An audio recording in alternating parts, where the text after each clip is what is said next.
Welcome, Pewter Report readers, viewers, and listeners to a brand new edition of the Pewter Report podcast, energized by Celsius, the official energy drink of pewterreport.com. Hope everybody had a fantastic weekend, and we thank you for joining us today on Monday's show. Going to start the week off right, talking about the Bucs' most intriguing opponents. A lot of fun matchups this year, a couple difficult opponents, a couple of star-studded matchups as always. So we're going to talk about which ones we are most interested in. I'm your host, Matt Matera. Joined with me is the face that runs the place at pewterreport.com, Scott Reynolds. Scott, how are you this afternoon? I'm doing great, Matt. Just got back from the beach. Awesome. It's never bad to spend some time in Florida over at the beach. Got a little sun. Didn't get Nice. burned or anything, so that's good. But are the Buccaneers going to get burned this year? I don't think so. I think they've got an easier schedule, Matt, and it kind of starts with some of these teams in the South, and not just the NFC South, the AFC South, right? You're Correct. talking about the Jacksonville Jaguars. Out of all four teams in the NFC South and the AFC South, Jacksonville Jaguars had the best record at 9-8, and they snuck in the playoffs by winning the division, and they had an incredible win over the Los Angeles Chargers that really gave Trevor Lawrence some great experience. Then they lost to the eventual Super Bowl champion, Kansas City Chiefs, in Arrowhead. That's a tough place to play, especially in January, and come away with the win. And, the Jaguars, they're kind of an up-and-coming team, and we'll talk about that. That's one of our intriguing teams. But, it's kind of interesting how the schedule works out for the Buccaneers. Last year, so difficult. You look at those quarterbacks they had to face, Matt. Joe Burrow, Aaron Rodgers, Patrick Mahomes, Lamar Jackson. We're talking about guys that are have either won the NFL MVP or are in the discussion. And this year, not so many great quarterbacks this year. And I think Josh Allen, Jalen Hurts, probably the top two, but they don't face the litany of Pro Bowl / Hall of Fame caliber quarterbacks they played last year. I think that works to the Bucs' advantage this year. Yeah, they don't have to go through the murderer's row, which they had to deal with the year before. But what they do have to go up against, and which is why I think we're all so optimistic that the Bucs are going to be way better than a team lobbying for the first overall pick, is they're playing against a lot of rookie quarterbacks and inexperienced quarterbacks, including, Jordan Love of the Packers, who's been in the league for a couple of years, but has, I believe, one start under his belt. And the Bucs had that a couple of years ago as well, playing against a lot of rookie quarterback. So I don't really know what the alternate is to a murderer's row, but whatever that row is, that's exactly who the Bucs are going up against with quarterbacks. And not just the quarterbacks too. You want to say the Bucs aren't going to be that good? Well, neither is the entire NFC South. Neither is the entire you could argue the NFC North outside of maybe the Lions, and especially with the AFC South. So a lot of negativity, but we ain't bringing it. We are not bringing that negativity. No, I mean, it's not to say the Buccaneers have any, gimmies or layups. You could look back at last year, right? And I mean, going into Charlotte and losing to PJ Walker, fourth string quarterback for the Panthers, right? Losing to the tandem of rookie quarterback Kenny Pickett and Mitchell Trubisky, the backup, right? That was an embarrassing loss right there. With Tom Brady going to Robert Kraft's wedding the Friday before. So that just added another stoke into the fire of he's not focused. And so many Steelers defensive players, Minkah Fitzpatrick, TJ Watt, out of that lineup. So again, you can't just look at this on paper and say, wins and losses. I mean, we'll do that, right? We come up with predictions as the season draws near. But at the end of the day, that's why they play the games, because any given Sunday. But we're going to be looking at some of the most intriguing matchups, and it's a fun topic for Monday. And the one thing, Matt, that always makes the Pewter Report podcast so much fun on Mondays, this little thing we do at 4:20 every Monday called Roll Call. That's right. Where you at, Pewter people? We do this every Monday, as Scott just said, at 4:20. So it's coming up in about 14 minutes from now. We just love interacting with you, the Pewter people, in as many ways as we can. So one of the ways we do that is at 4:20, coming up in a bit. We want you to write in the comments, if you're watching the show right now, tell us where you are watching from. We have a lot of fans all over the place, from Tampa to, a lot of guys and girls in California, some international people as well in England and Switzerland and all over. So, just let us know where you are watching from, and we'll put it up on the screen as we go on a rant about your favorite football team, the Tampa Bay Buccaneers. So keep an eye on that coming up in a couple of minutes. Roll call with the Pewter people. That's what always makes Mondays fun is we get to find out not just where in Florida, not just where in America, but where around the world the Pewter people are tuning into the show from. And that's exciting to see so many international Buccaneer fans, whether they're from their native countries or maybe they're Americans and they've moved abroad or traveling abroad. It's always fun to do roll call on Mondays at 4:20. So Matt, this was a great topic idea by you, and we're going to get to plenty of Buccaneer conversation. We have the whole season to do it, and training camp is quickly approaching. It's just a couple of weeks away now, but this is kind of an interesting show because we came up with our top 5 list, and we have a couple of these teams that overlap, and we're going to kind of spit them out right now to kind of preview the show, and then we're going to go in depth after roll call about these teams. But the 3 that Matt and I had in common were the Eagles, the Bills, and the Jaguars. And I think those are 3 interesting teams right there that we both kind of came up with. And then your other teams that you are intrigued about are the Packers and the 49ers. Yes. And the other teams I was intrigued about were the the Bears and the Lions, right? So kind of an interesting mix between some teams that are supposed to be powerhouses, right? Yeah. And we both kind of, I think, are in agreement that the Eagles and the Bills are certainly in that class, right? You're talking about the NFC champion last year, losing to the Chiefs in the Super Bowl. Mm-hmm. And then, a Bills team that is always just nipping at Kansas City's heels and trying to get to the Super Bowl. And then, the Jaguars, which they're kind of an upstart team, right? And I've seen back in 1997, the Buccaneers were that breakout team, kind of like the Jaguars were last year, kind of like the Lions were last year as well. And sometimes, Matt, those expectations, the press clippings, the love from the media, they become the media darlings, these upstart teams. And sometimes they're here to stay. The Cincinnati Bengals with Joe Burrow, prime example, right? Yes. Burrow delivered them from the darkness. But sometimes, as was the case with the 1998 Buccaneers, even though they're loaded with talent, they read their press clippings, they bought into the hype, and they relaxed a little bit. And as a result, they went from 10-6 in 1997 to 8-8 and didn't make the playoffs in Tony Dungy's. That was his 4th season as head coach. And so I'm wondering if one of these teams, the Lions or the Jaguars, takes a step back this year.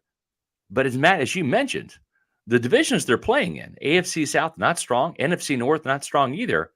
What are your initial thoughts about this premise, about the Lions and Jaguars? Do you think they take a step up, or do you think they maybe take a step down this year?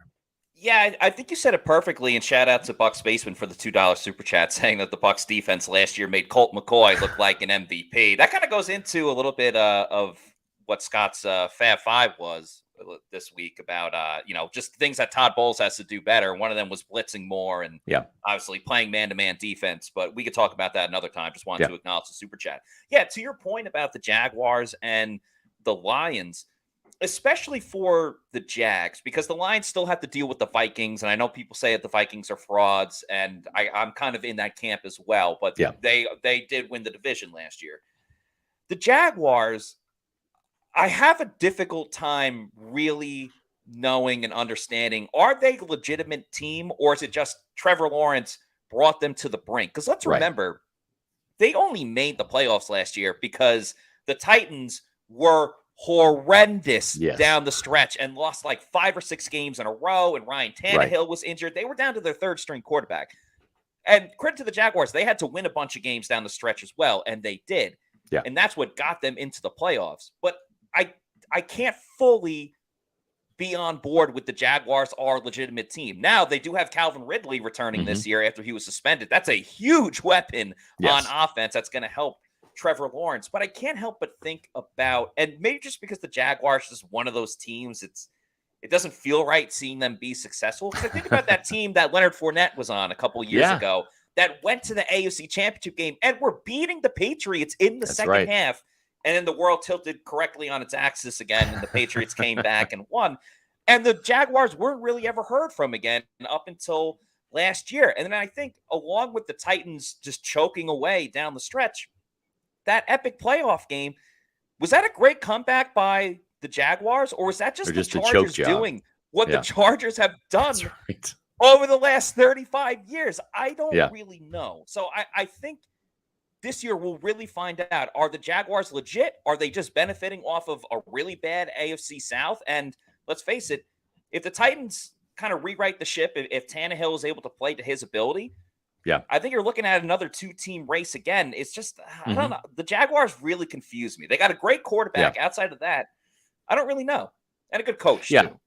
That's true. And you talk about the winning down the stretch, right? So really after the bye week is when the Jacksonville Jaguars caught fire, because before the bye week, they had lost 1, 2, 3, 4. They had lost 5 games in a row. They started off 2-1, then they lost 5 straight, including to the likes of the Houston Texans, the Indianapolis Colts, the New York Giants, Denver Broncos, and then after the bye week, they beat the Baltimore Ravens 28-27. Then they lost to the Lions, again, another team that was on the rise last year.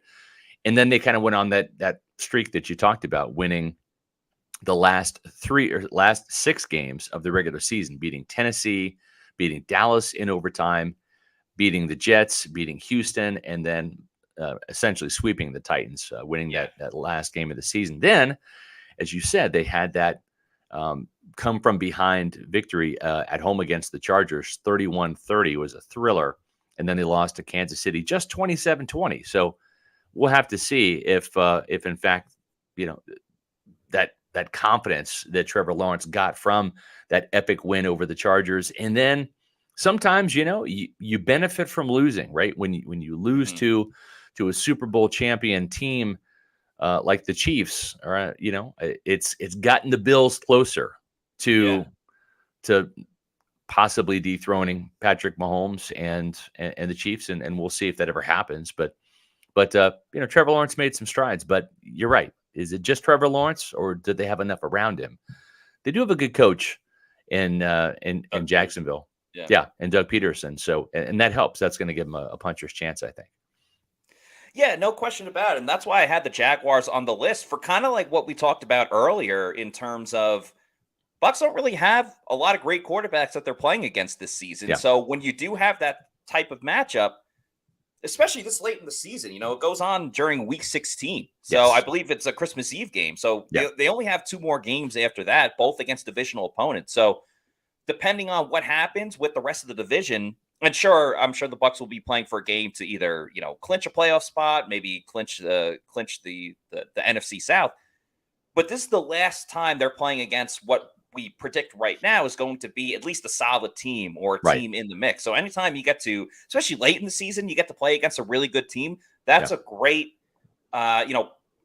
launching point for if you are going to make a playoff run, if the Bucs are in that situation. Yeah. And as you mentioned, it's late in the year, and it could be a battle of bragging rights, the Dolphins aside, but it could be a battle of bragging rights for the state of Florida, not that means a whole bunch as it does in college football with all the Florida teams down here, but it will be interesting to see, because both the Jaguars and the Buccaneers won their respective South divisions last year. So are both of those teams going to be in the hunt to do that again? Well, one of those teams, we'll have to wait and see.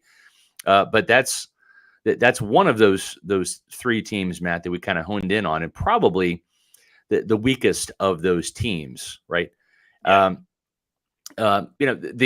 The other team, the Lions, we'll just talk about them for a quick second, because that's one of my teams that was on this list, and a team that I think has got some parallels, right, to Jacksonville, because kind of a forever downtrodden team, good coaching staff. Dan Campbell kind of wills the Lions to win a little bit, kind of like Doug Peterson did with the Jacksonville Jaguars. It's interesting, though, because when you look at the Lions, they're a physical team, hard-nosed team. They ran the heck out of the ball last year, and they did it successfully, and then they completely blew up their backfield, which was kind of shocking, right? Because you have Jamal Williams, who's now In New Orleans, they brought in David Montgomery, the veteran. They spent a first-round draft pick Yeah. on Jamar Gibbs, but it still is going to be, can Jared Goff continue to ascend, or at least kind of stay where he was last year, which was good enough to get the Lions into the playoffs on, and kind of a division now that without Aaron Rodgers in the NFC North opens up a little bit for Detroit if they can sustain some of this momentum that they had from last year, Matt. And I think another parallel with the Jaguars, a very likable coaching staff. People really gravitate towards Dan Campbell with some and of the Hard things Knocks that he helped said. out. Yes, Hard Knocks very much helped that out. This game should rightfully be on the list strictly just because it's the creamsicle game. And that's going to be most exciting. But it's very fitting that it's the creamsicle game because, as you mentioned, that the Lions are very smash mouth, run heavy, and it's so funny because literally yesterday I was talking with a friend about they drafted a running back not named Bijan Robinson in the first round. That's right. What the heck are they doing? But it's fitting that the Bucs are going to be wearing the creamsicle because it has the feel of an old school type of game. A lot of running the ball on both sides. The Bucs' strength, at least for a very long time, was stopping the run. And the Lions, I don't think are going to shy away from doing that just because the Bucs, should still be at that level. So I think it's going to be very old school. I don't think it's going to be the prettiest of games outside of the jerseys that are being worn, but that's okay because the Bucs have shown in the past almost all of their wins last year, with the exception of like the season opener against the Cowboys. Yeah, the Bucs can win ugly. The winning ugly was the majority of what they did last season. That's a fact. And one of the interesting parallels, the reasons why I had the Lions on here is that they're really like the NFC version of the Jaguars, almost an identical type season. They started off 1-6, man. They start off 1-6, and then they caught fire and they went 9-2 down the stretch. Just barely missed the playoffs. They did their part, but they had a late season loss in week 16 against the Carolina Panthers, 37-23, and that snapped a 3-game winning streak. They rallied and they won their last 2 games of the season. They needed some help. They beat the Bears soundly, 41-10. Then they beat the Packers at Lambeau, 20-16, in Aaron Rodgers send-off game, but it wasn't enough. And so can the Lions take that hunger from the disappointment of winning so much down the stretch, getting to 9 wins, having a winning season, which is rare in Detroit, but missing the playoffs? Will that hunger be enough to get them into the postseason this year? Well, we'll have to wait and see. But 2 very parallel teams, one in the AFC, one in the NFC, the Jaguars and Lions, both cats. We'll see. They're both on the Bucs schedule. Lions early, Jaguars late, but 2 very intriguing teams. Now, we have 420 here. So this is roll call time, folks. You know what that means. It's time for roll call. Where you at, Pewter people? That's right. We do this every Monday at 420 on the Pewter Report podcast when we have a show.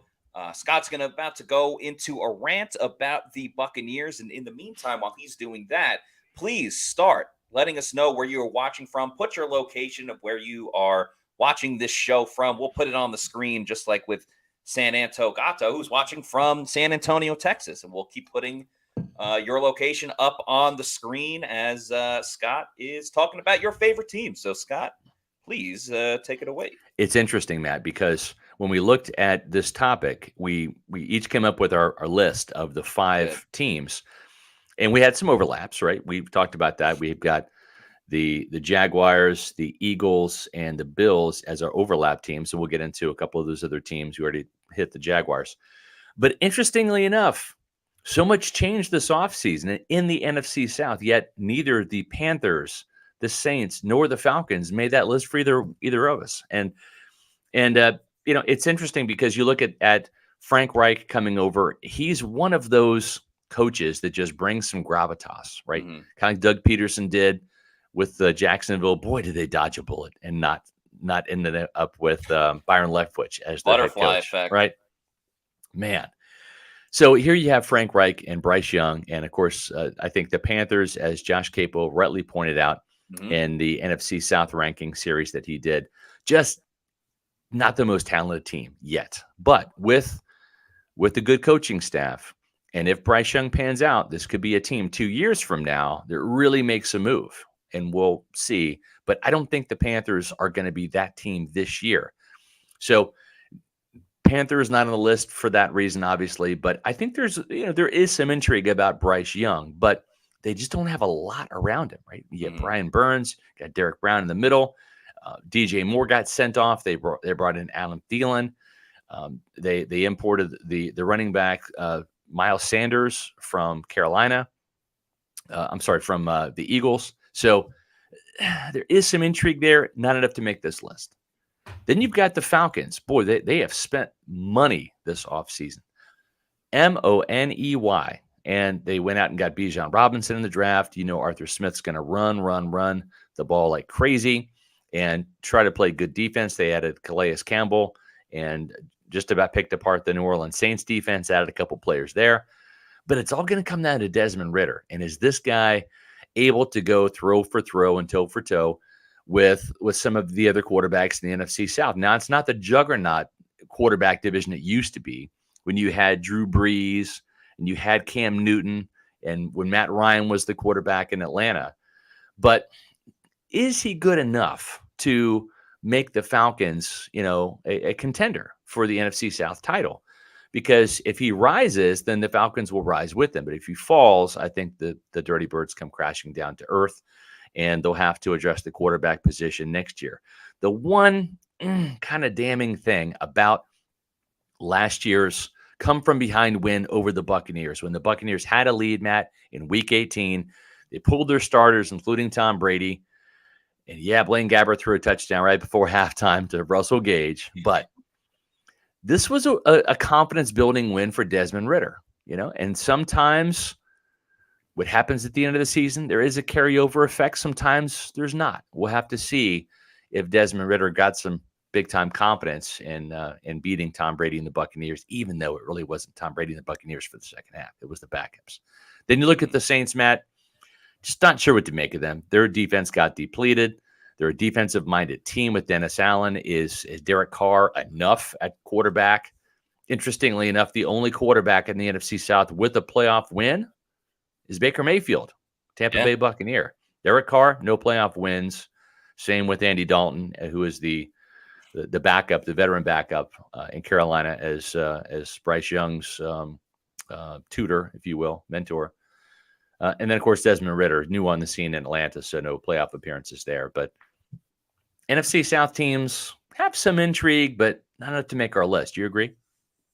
I agree. And I think for me, why it's not as appealing, it's because they're in your division. You have to play them. So it takes away the, pizzazz of like, oh, this team's coming to town. We don't see them every year. Well, all the other teams you do. And, if the problem is, as you laid it out, there are certain things you like about each team, but then the factors that are stripped away just makes it so poor. It's like Carr coming to the Saints should be a really big deal. But the fact that the Saints lost everyone on the defensive side of the ball, and, Kamara is dealing with the off the field thing, and, Michael Thomas isn't Michael Thomas anymore.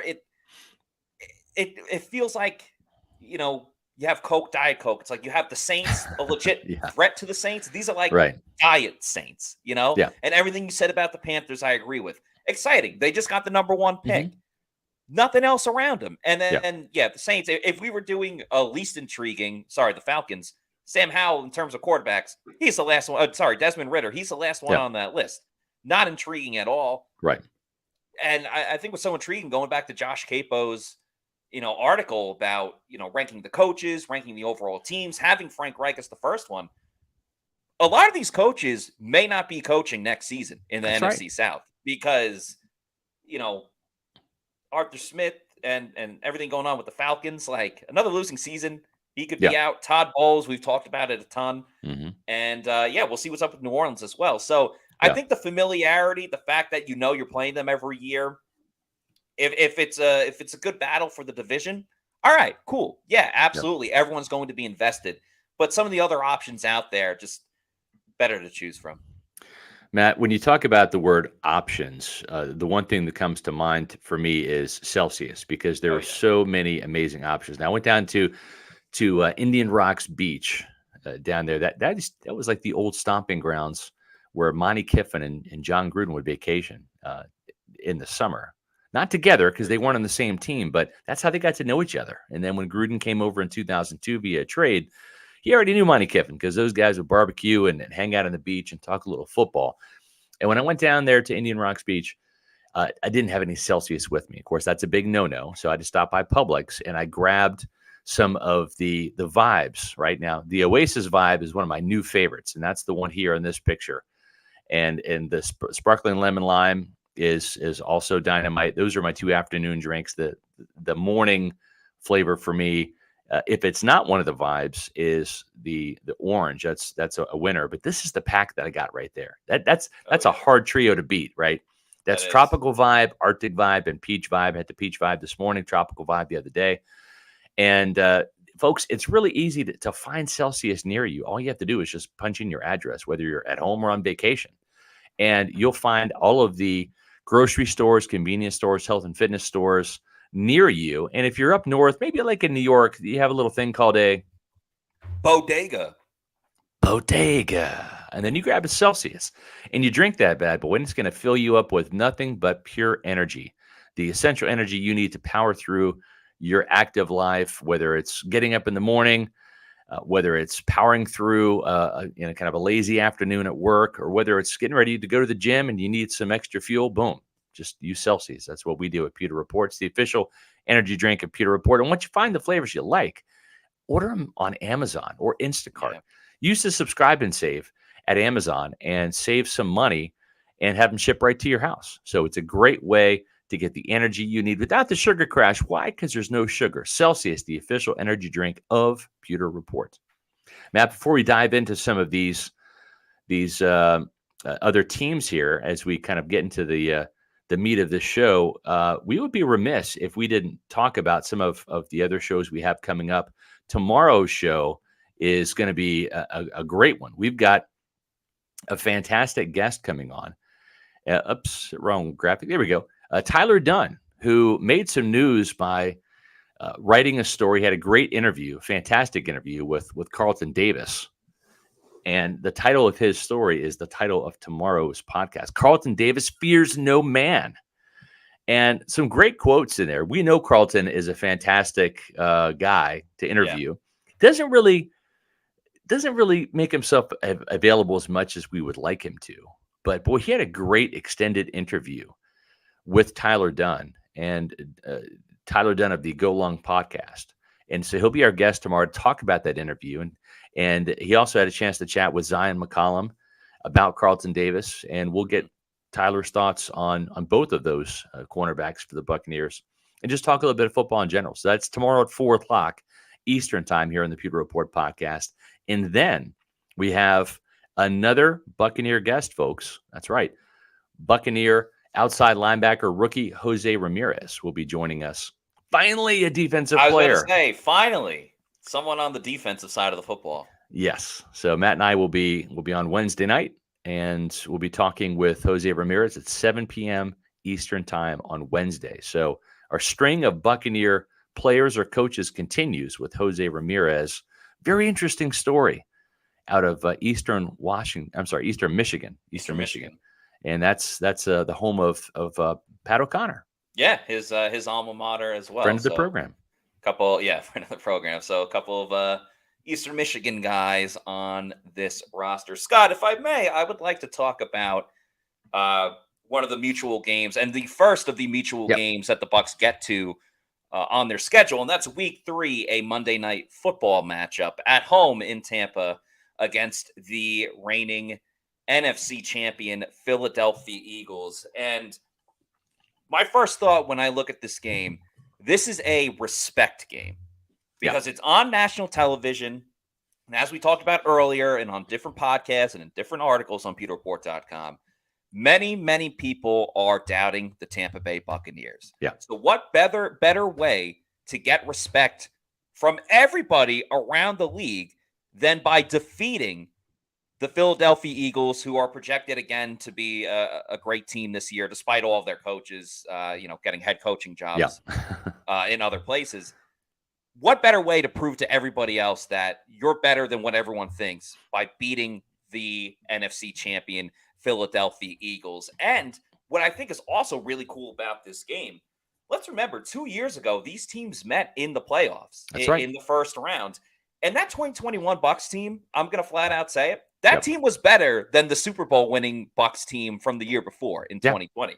But in that game, the Bucs were victorious. They won 31-15. The Eagles didn't even score until the fourth quarter. So That's the right. game was an absolute blowout. But Jalen Hurts has improved leaps and bounds and mountaintops since they last met. And they also have A.J. Brown in the mix, which is obviously another big factor that wasn't involved last time. And still a lot of the main core guys on the defense for the Buccaneers. So I think that matchup is thrilling in of itself. That sort of little rematch there.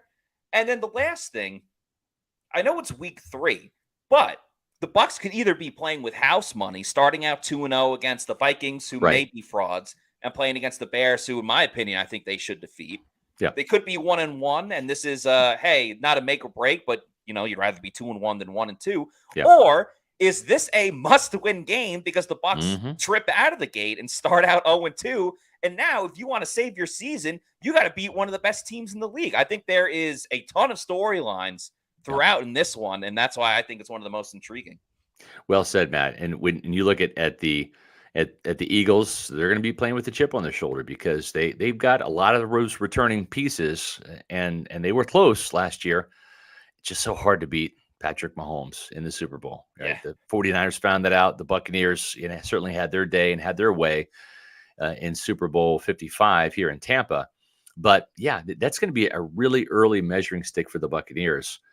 And it's interesting that it comes in week 3 because of those scenarios you mentioned. 0-2, 1-1, 2-0. What's the record going to be by the time the Buccaneers host the Eagles? And it's the Buccaneers' only Monday night game of the year. So for a team that kind of got used to playing in prime time over the last couple of seasons with Tom Brady in the house, now they only have a couple of opportunities to play before that larger national primetime audience. And this one will be an interesting game for a lot of reasons. For me, being a defensive kind of guy, it's going to be an early test for this Buccaneer offensive line that's still going to be gelling, still going to be coming together, right? You've got that very young side of the line on the right-hand side with Luke Gedeke at right tackle, Cody Mauch, the rookie, at right guard, Ryan Jensen coming back, getting his feet wet after missing all last year, the Pro Bowl center.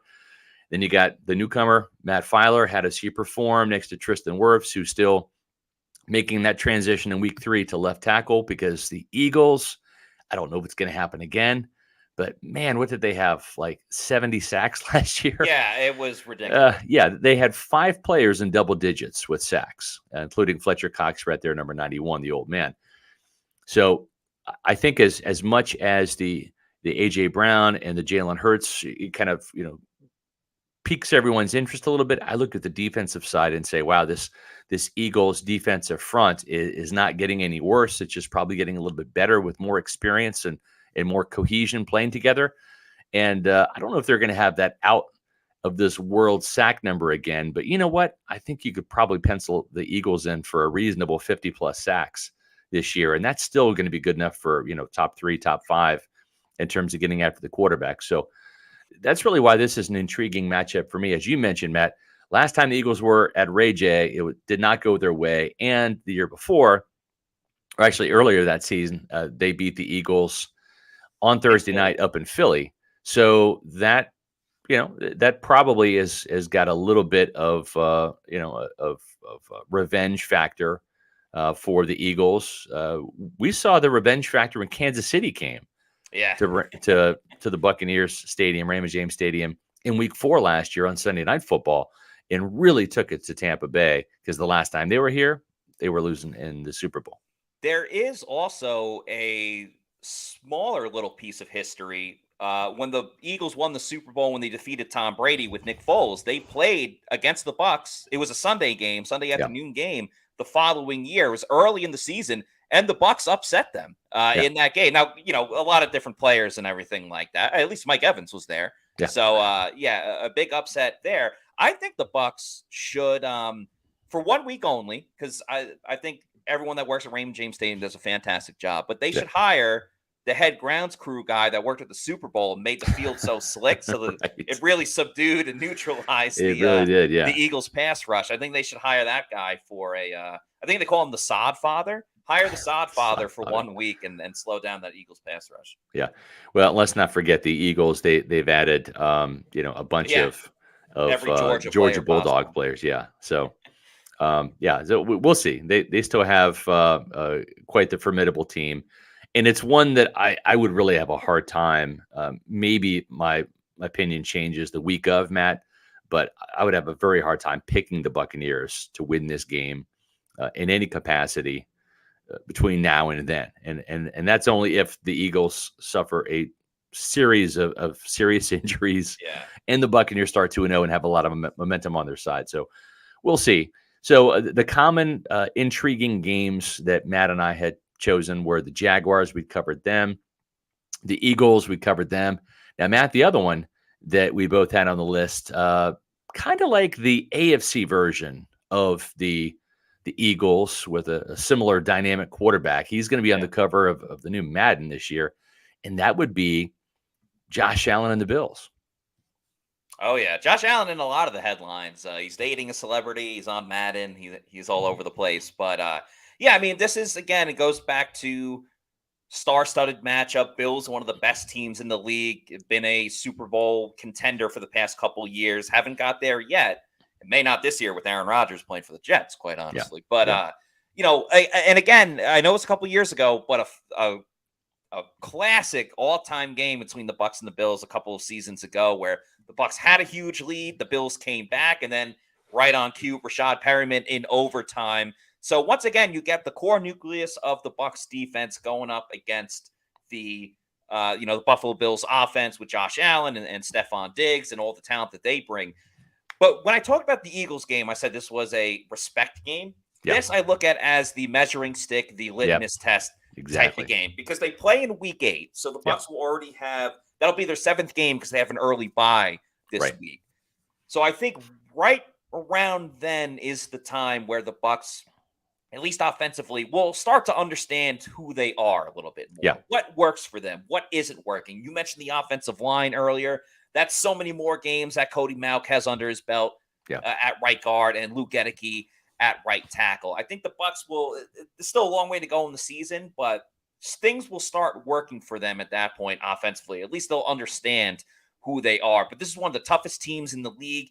The Bucs haven't been great at home on Thursday Night Football. They lost to the Ravens last year. Right. A couple seasons ago, this was on the road, but when they lost to the Bears, that was on Thursday Night Football with the infamous Tom Brady putting the 4 fingers up. Yeah, that's right. Thinking it was 4th down. So, the Bucs in the past couple of years, remember, that was a bugaboo of them in 2020 that they couldn't win in prime time. And then they kept winning on the road. But at home, it's been a little bit of a different story, whether it was getting shellacked by the Chiefs last year.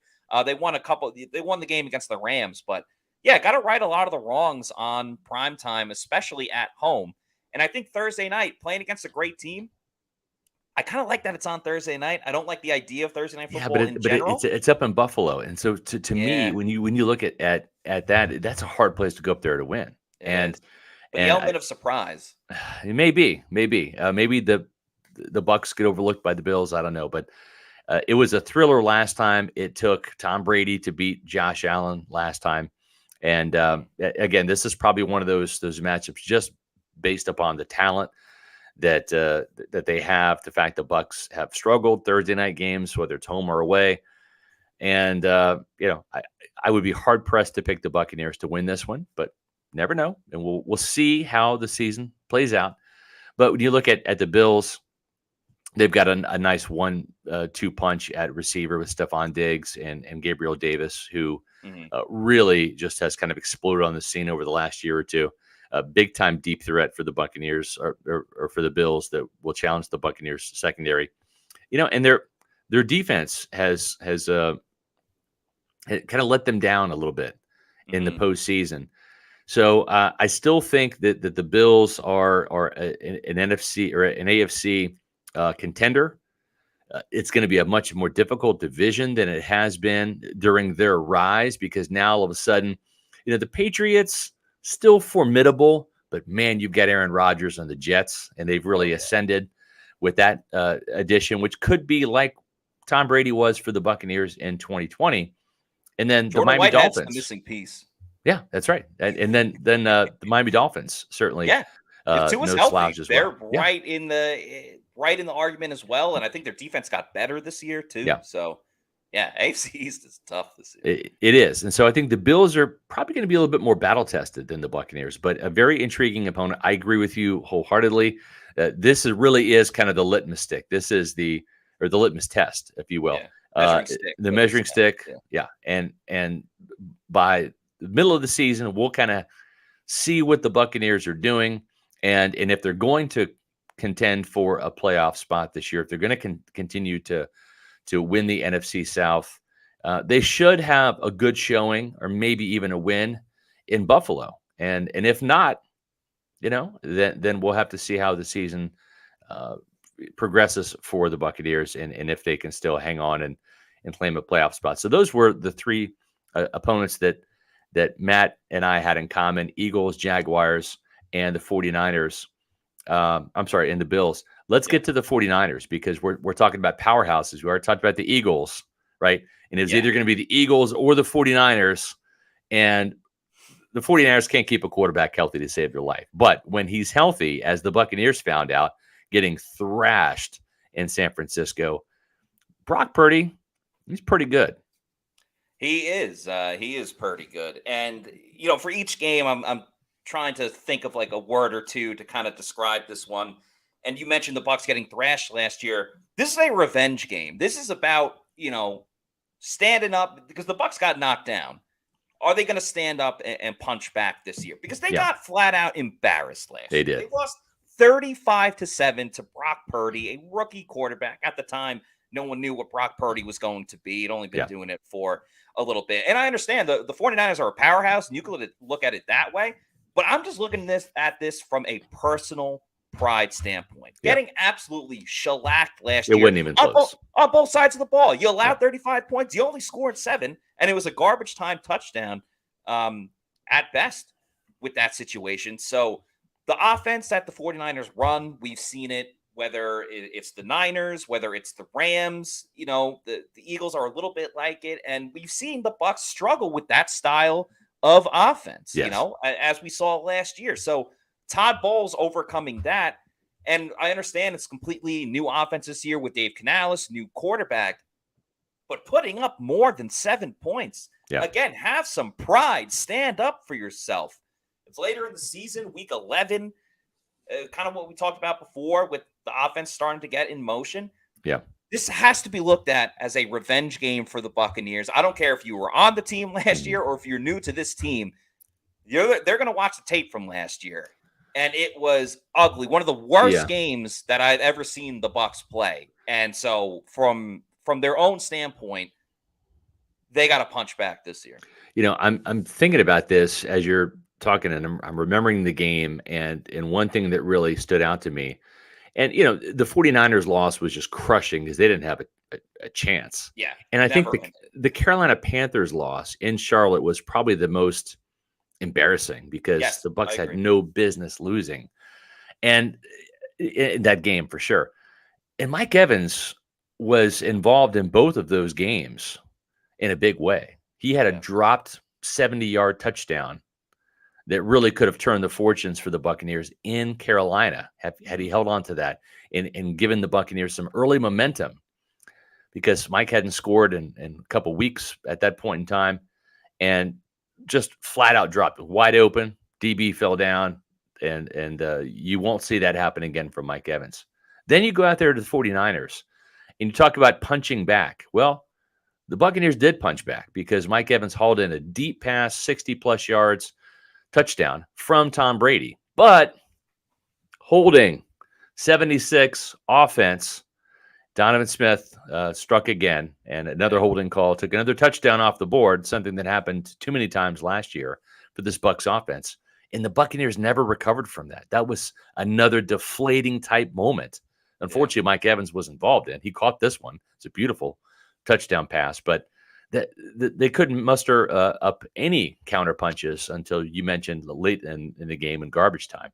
So I agree with you. This is going to be kind of a gut check for the Buccaneers because of the way they lost. It wasn't a close game. They got manhandled, and I agree. There's some intrigue. They'll return to the scene of the crime. Yes. It's another game in San Francisco, so we'll see if round 2 for the Buccaneers 49ers game goes in a different direction. But I'm with you, Matt. There is definitely some intrigue there because the 49ers, if Brock Purdy is healthy or any of their quarterbacks, I think they're trying to lobby for 5 quarterbacks active on game day because they rolled through about 5 of them last year, it seems.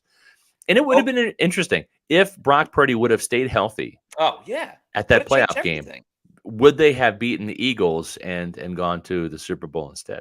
It at least would have made it way more competitive. Like that game was done once Christian McCaffrey essentially became the quarterback in that game. But to bring it back to the Bucs, they've done, at least since like 2020 when everything changed for them, they've done and who knows now with whoever's going to be quarterback, probably Baker Mayfield, but they've done a good job of righting their wrongs in the past. Mm-hmm. By that, I mean, they lost in 2020 when they won the Super Bowl. They lost to the Chiefs in the regular season. They got swept by the Saints in the regular season. They got revenge in the playoffs, beating both of them, obviously winning the Super Bowl against the Chiefs. Last year they got a little bit of revenge against the Rams, albeit a depleted Rams team for the way they lost in 2021. They had that big, that big comeback win last year. So maybe the 49ers will be the trifecta now. They get revenge that way. A little bit different, obviously, different players. But, if they stick to that same pace, then it should be a revenge game for them. Speaking of the revenge tour, if the Buccaneers are going to hop on that tour, they're going to be going to Green Bay to face the Packers. Now, the good news for the Buccaneers is the last time they were in Lambeau, they won. And boy, it was a big one. It was the NFC Championship game in 2020, upsetting Aaron Rodgers in Lambeau Field. That's hard to do. And now Jordan Love, the guy to the right there with the jacket on, standing next to his coach, Matt LaFleur. Well, he is going to be taking over for Aaron Rodgers, and we'll see if the Packers can be competitive, because really Aaron Rodgers just seemed to will this Packers team to wins over the last couple of years. It has not been the most talented team. It's just Aaron Rodgers' greatness and his ability to come back and lead this team to victory has really been the difference for the Packers. And now, Jordan Love, is he going to be good enough to pick up where Aaron Rodgers left off? I don't know, Matt. Right. I don't think he is. I really put this on my list just because it's the Bucs going to Green Bay and playing at Lambeau Field. The frozen tundra. Yeah, the frozen tundra in December. I want it snowing. I want cold weather. I want to see the breath of all the players as they run out onto the field from the first play of the game to the last play of the game. I'm kind of in it more for the pageantry and this one. And I also think this will be an important game because it's so late in the season at week 15. And then, the next week they play the Jaguars, which we talked about. They finish the season at the Packers, against the Jaguars, home against the Saints, and then on the road against Carolina. We don't know where the Bucs will be at that point. So at least with Green Bay, it looks like one of the last winnable games to at least put them a game above maybe the Saints or Carolina. I think it's a really good positioning game for them. Also, Tristan Wirfs, when he went on that podcast recently, he said the road stadium that he likes playing in the most, or at least that he has so far, because he's still only going to his fourth year, was Lambeau Field. And he said partially because he's from Iowa, he's a Midwest guy, his friends and family can drive to those games this year against the NFC North, and also that infamous NFC Championship game. That was also on Tristan Wirfs' birthday. So a pretty great birthday for him in that one. So, no doubt about it, Matt. And it's interesting because this list that you and I came up with independently, we've got some heavyweights on there, right? Then we also have what appears to be some lightweights. Yeah. Packers probably being one of those. And you have to see, because the Buccaneers, they did lose to the likes of the Panthers last year. They lost to the Falcons in Week 18. Steelers. They lost to the Steelers, right? So again, any given Sunday, especially with this Buccaneer team, they will disappoint you. Even when Tom Brady, and you mentioned it, Matt, against the Chicago Bears on Thursday night, right back in 2020, held up the fourth. Thought it was fourth down. That was one of those losses under Bruce Arians. Even it wasn't Todd Bowles; it was just Bruce Arians' team back then. That the Bucs beat the Bucs. They underwhelmed, right? They disappointed, and so that's what's so interesting about this Buccaneer team is just when you think they're going to win, they don't, and sometimes they'll surprise you with some wins that you didn't maybe see coming. And hopefully the Buccaneers will have a lot of those this year on the schedule, those wins that many people won't see coming. And that's what leads us to our last opponent. And like you, I picked a team from the NFC North. And also I picked the team that the Buccaneers should beat, especially since this is the home opener in Week 2. That's right. It's the Chicago Bears. I'm intrigued by this just because the last time that Justin Fields was in Tampa, he was running for his life, and the Buccaneers destroyed the Bears early in his rookie season. And he's taken his lumps over the years. He's had to run for his life, and he's become a 1,000-yard rusher, kind of like a poor man's Lamar Jackson. Can he become the passer that the Bears expect him to be and need him to be for him to kind of deliver on that first-round potential?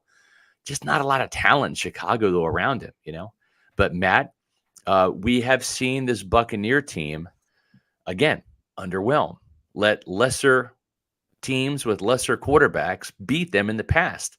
And what's interesting about this game is, and I learned this from Bruce Allen, a longtime general manager a long time ago, and he said Week 2 is always the most interesting week in the NFL because if you lose in Week 1, whether home or away, Week 2 becomes important because the statistics really, really change about your chances of making the playoffs if you start off 0-2. That's a tough hole to dig out of because you essentially need to win your next 3 games just to get over 500.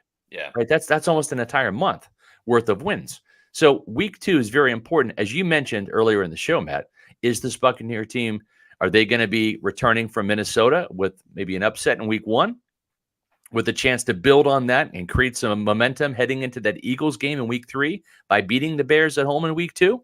Or are they going to be needing that win in the season opener at home in Week 2 against the Bears to avoid possibly going 0-3 if the Eagles do and Tampa what we think they might, which is beat the Buccaneers. So this is kind of a critical game right there in Week 2 against a team that needs to see more from Justin Fields, and he's kind of a tricky quarterback to beat. And the other thing too is he will give the Buccaneers defense a very good blueprint. Yes. Kind of like a practice session against Jalen Hurts the following week, Matt. But what say you about Justin Fields and the Bears in Week 2? Yeah, I think there are a lot of different storylines. One of the first things I really thought of was that, okay, this is a nice warm up for Jalen Hurts the next week against the Eagles. Yeah.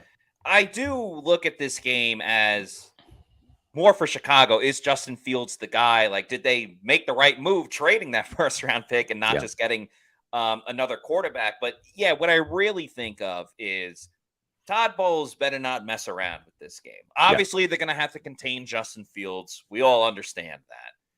But don't mess around and give Justin Fields confidence as a thrower. Yeah. He's got Chase Claypool now, I believe, from the Steelers. They have a little more on offense than they have in years past, but like that offensive line, there's still some patchwork there. Todd Bowles, man, don't play soft zone. Yeah. Don't let him get confident. Don't let him complete 4 or 5 passes in a row because there's a running back open in the flat. No. You do exactly what you did the last time you played against the Bears and just pressure the hell out of him. Yeah. Pressure him a ton, make him scramble, but not scramble up the field, scramble towards the sideline so he has to throw it away or be done with it. Super important if the Bucs start out 0-1. But something about the Bucs and Bears, when they play against each other, it's always a weird game. You either get the Thursday night Brady game or you get a complete blowout for the Bucs if it's in Yeah. Tampa, or a complete blowout for the Bears with Mitch Trubisky going off. So hopefully they get another home blowout with Baker making his mark. But yeah, I mean, Justin Fields is an exciting player. Bucs defense has to be on their P's and Q's and make sure they're doing all the right stuff. But a lot of different storylines for this game that bring intrigue for the Bucs early in the season. No doubt about it. There's plenty of intrigue going on around the world, especially with the economics at play, with inflation, with the stock market. And if you need some help navigating the stormy seas of the economy, well, trust the people over at Immuni Financial, the official financial company of Pewter Report. At Muni Financial, we help you live in the now. Dude, congratulations. We're so happy for you. Thank you. And even though the now may feel very different, you still need to plan for the future. How's retirement treating you? Oh, just fantastic. I know I say it all the time, but you really got to come up to Colorado. Let's do it. All right. Yeah. We can help you develop that plan to keep you on track so you can still prepare for tomorrow, today. Muni Financial. Plan ahead, stay ahead. Folks, Immuni Financial, they do a lot of things right. I've got most of my financial investments with Immuni Financial, and I couldn't be happier with the results that I've gotten from them. These are some people that have been in business for over 40 years, not just helping people in the Tampa Bay area, not just people in Florida, but people across the country. So if you're in earshot, if you're watching this Pewter Report podcast from the United States, well, let Immuni Financial help you plan ahead and stay ahead. Give them a call at 1-800-868-6864. Visit them on the web at immuni.com. It's more than just legacy planning, folks. It's brokerage and advisory services. It's retirement accounts, college savings accounts for the kids, and insurance services. Again, call Immuni Financial. Tell them Pewter Report sent you, 1-800-868-6864, or visit them on the web at immuni.com. All right. We got some great shows. Yes, we coming do. up. We have a lot of fun shows coming up tomorrow. Carlton Davis fears no man. We'll have Tyler Dunn as a guest on the show, who wrote that story about Carlton Davis. Going to be a fun show. That's tomorrow at 4 p.m. And then on Wednesday. Sorry, there we go. Okay, Sorry, there we go. There we go. Wednesday, we have rookie outside linebacker Jose Ramirez on the show. It'll be fun to get his perspective on playing for the Bucs, come to Tampa Bay, playing in a Todd Bowles style defense, and what it's been like on this new look team. And of course, so that'll be 7 p.m. on Wednesday. We have another show on Thursday at 7 p.m. And in the meantime, please make sure you're following us on all of our social media platforms on Twitter, Facebook, Instagram, and Threads as well. We have a Threads. Please follow us. We are at Pewter Report, and our YouTube channel is Pewter Report TV. We got tons of different videos coming out. We got the podcast 4 times a week. Please like and subscribe to our YouTube channel. We'd really closing in on 11,000. Yeah, right? We're very close to 11,000. So less than 100 away. So if you're watching this broadcast here, this episode, and you haven't subscribed, hit the subscribe button. It's free. Right? Yeah, just hit it, and then it counts towards our subscriber numbers. Whenever you like or comment on our videos, it helps our algorithm, puts us in front of more Pewter people like you, which we love. Thanks for participating in Roll Call. Saw some great cities and locations there. Yeah. And be sure to join us tomorrow for Tyler Dunn talking about Carlton Davis. What a great story that is. And we'll have him on tomorrow at 4 o'clock Eastern. Matt, that'll do it for today's show, right? That will. So for Scott Reynolds, I'm Matt Matera saying thanks everybody for watching. And we'll see you tomorrow for another edition of the Pewter Report podcast. Out.